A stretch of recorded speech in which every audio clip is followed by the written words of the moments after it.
Salam alaikum, my dear friend Dennis Saseto from Nairobi HQ. We are live here in Wajir. In Swahili, they say hayawi hua. But in Swahili, we are saying patience pays.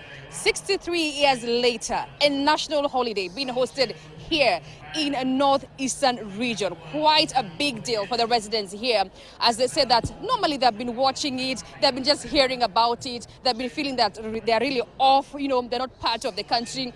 But once these celebrations have been brought here into Wajir, they say it's a new awakening for them. Finally, they are feeling as though that, they belong to this precious country that they love and adore. We've been camping here from as early as 4 a.m. in the morning. And as you can see, the stadium is almost packed. Residents have been walking in from as early as 4 a.m. They are seated. We saw the early morning rehearsals just from the men in uniform, so that they can give us a spectacular display later on once President William Ruto arrives here at this stadium. As you can see, hundreds of Kenyans are already seated. Mic check is ongoing. And like I said, it is one of the biggest days of the residents here of Wajir County, as it is a memorable event that is taking place here. The theme of this day is education and sustainability, a very key theme.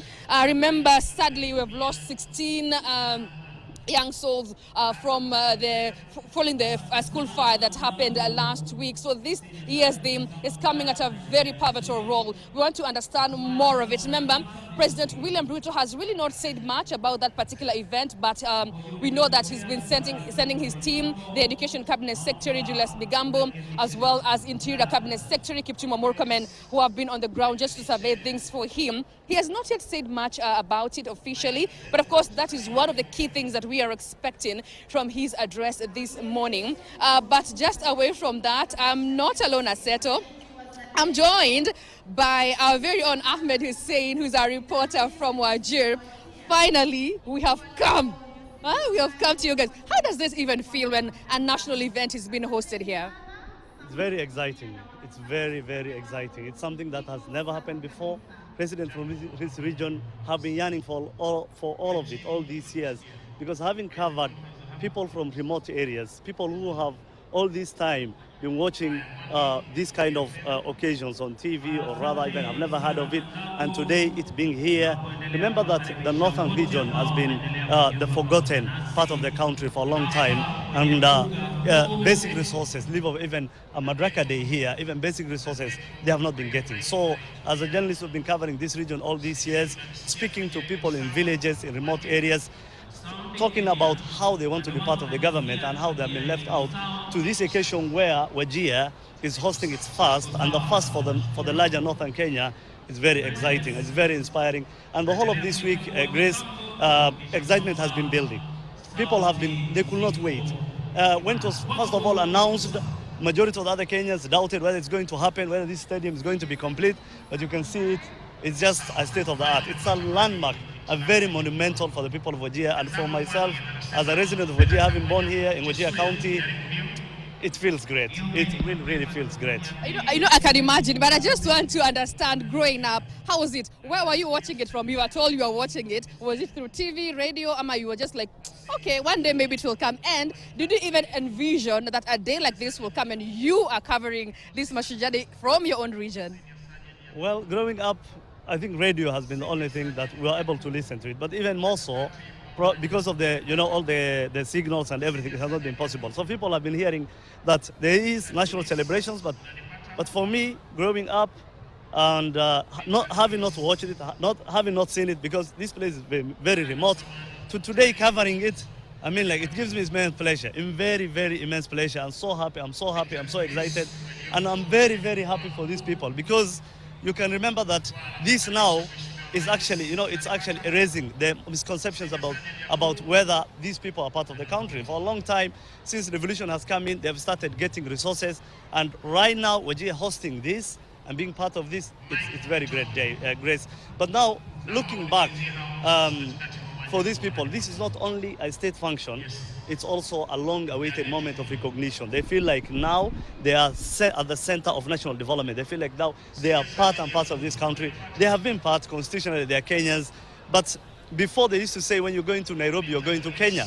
Now Nairobi has come here. Other Kenyans are here. So now Kenya is here. So it means like now Kenya has come to them. So now you can just understand how it feels. It's very great. And you have seen the whole of this week. Last night when you spoke to residents here, you interviewed them, you saw how excited they are. This morning at 4 a.m., people have they're already seated. Last night, people didn't sleep. They couldn't even wait. So, and every time they have been wanting for this day to come, and now they're seated waiting for the president.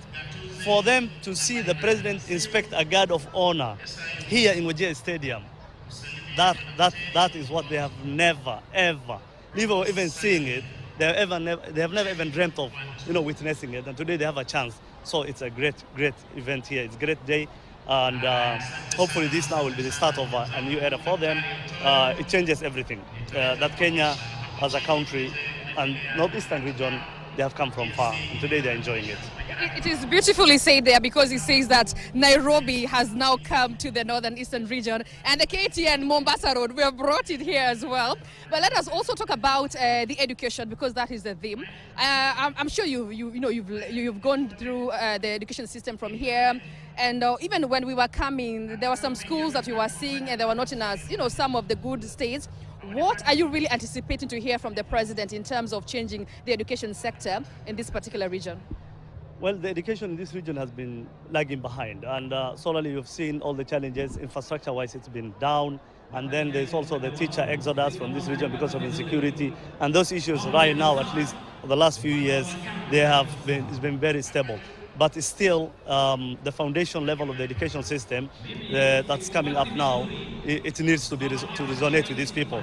We need to have more resources here. We need to have more educational policies targeting people who have not got, the fundamental basic foundation of the education, which I think the president I'm hoping for, and many Kenyans here and people from the northeastern region are hoping. Second, China's diplomatic offensive versus Trump's technology can also be used to try to leverage to boost education in these areas. The teaching crisis has been an issue for them for a long time, and majority of the teachers, because of insecurity here and there, have left. But now they're trying to, come up with a structured approach to try to arrest this situation and try to have people from this region to get as quality education as the rest of the country. So it's a monumental day. It's a very, very monumental day. And I think choosing the theme, education, sustainability, and the challenges people are facing here, I think that one it lines up very well with this, because education is an equalizer. Someone who is in a village that doesn't have water and basic resources, if he gets proper education, you can ascend to the highest level and make difference out there. So I feel like the theme resonates with the education being held in the northeastern region. So I'm expecting a lot of goodies from the president. More so, other important, infrastructural developments also in this region. We're also expecting it. All right, because he covers for us this region from the Standard Media Group, and we really appreciate you for that. One of the biggest questions that someone out there may be asking is that we have a new education system now, which is the CBE, and it involves a lot of technology, and it involves a lot of homework that, when you, in this region, how is it even, how is it working? Because, like I said, there are some schools have no electricity, some schools have no water. Are there cyber cafes to even print some of these homework? How is it when it comes to CBC, the new implementation in this particular region? Well, that's why I mentioned the basic foundation of education, because now the CBC has come in, and parents are supposed to be, play a very, very major role. But the parents themselves are not. They don't even understand the modalities of this CBC. So I think they need civic education, they need to be trained, they need to be brought in for capacity building, and even more so, those are for those ones who are in urban areas like Wajir town. If you go to villages, remote areas, they don't even have electricity. So you can understand that there are more challenges, technology-wise, they are not yet there, electricity is not there, infrastructural challenges are still there. So I think more needs to be done, because most of the parents need to be brought into this. They need to own this education system. They need to play a huge role, and I think at the moment there is that gap. And I think once that gap is filled, the students who are now transitioning from the CBC, transition rather from the ECD to the junior and other levels, I think once they're equipped with those qualities, I think it's going to become better. So Grace, I think more needs to be done on that sector. Otherwise, I think all these resources that are being put into national development at the top, once things are not trickling down there and not having the proper education foundation, it's going to be a challenge. But we are hoping that's some of the issues that we are hoping to be addressed. And from here, we're expecting more conferences, we're expecting more training, we're expecting more discussions and conversations on this. All right, that is Ahmed Hussein, our very own reporter who covers for us this particular region here in Wajir. We appreciate him and what he does for the team. As Seto rightfully said, there a very important theme that is coming at a very crucial region here where education they're just hoping for equality, and they're really having a lot of hopes in what the president is going to say today in regards to education in this region. But I'm now going to hand it over, I think, to Suleiman Yeri on the other side, just to tell us more from what he gathers, but we'll be getting in touch a little later on. The smile that Ahmed has on his face with the Madaraka Day, the 63rd edition, a historic one for that matter, going to Wajir County. The smile on his face just tells it all. One would explain why the region is happy and elated to have this day and the celebrations being held in their vicinity. But then again, we touch base with Suleiman Yeri. Salaam alaikum Yeri, how are you? And yapi mapya kutoka Wajir?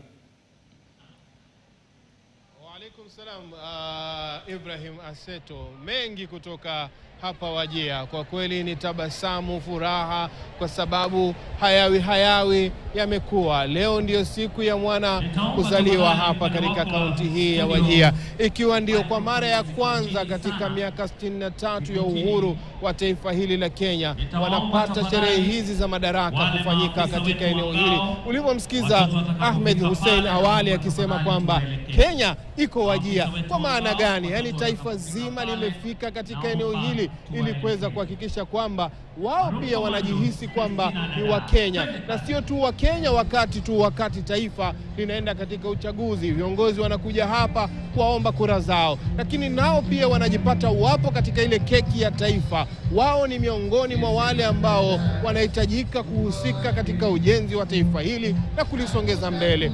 Kauli mbiu ya mwaka huu ikiwa ni ujuzi na elimu na siku za mbeleni. Siku za mbeleni ni zipi? Kubadilisha sera na hali ilivyokuwa katika eneo hili, kuhakikisha kwamba eneo hili linajihisi lipo katika safari ya mbele, na vile vile taifa linapoenda mbele basi wanasonga nao pamoja. Nataka nichukue kauli za baadhi ya wenyeji hapa, nisikie wanajihisi vipi kuhusiana na masuala haya ambayo yamekuwa yakifanyika katika eneo hili. Nizungumze na baadhi ya wazee ambao wako hapa, tusikie kauli zao ni zipi, hususan wakati huu ambapo sherehe hizi zinafanyika. Habari gani?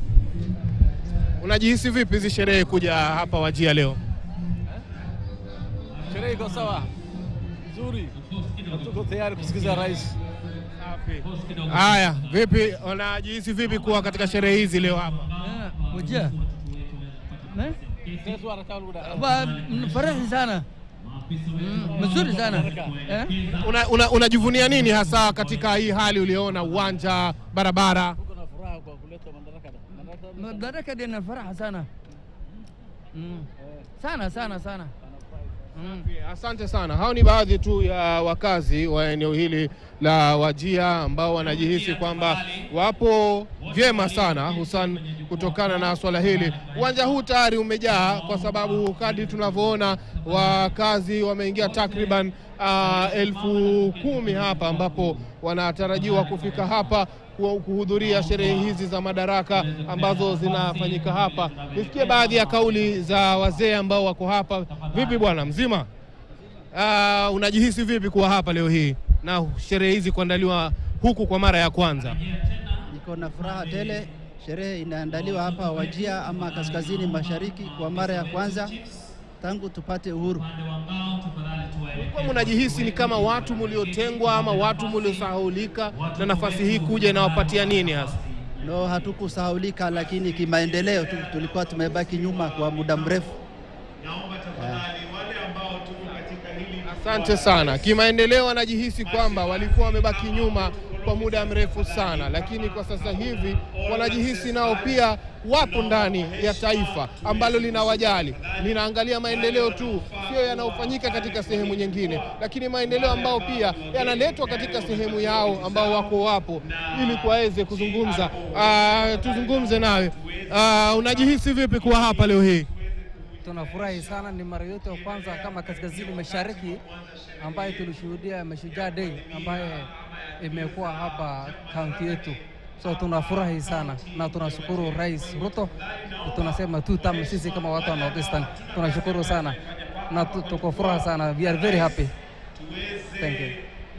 Kando na tutam, maendeleo ambayo yamefanyika, barabara, uzinduzi wa barabara kutoka Habaswein kuelekea katika maeneo haya ya Wajir, inamaanisha nini kwenu nyinyi watu wa Wajir?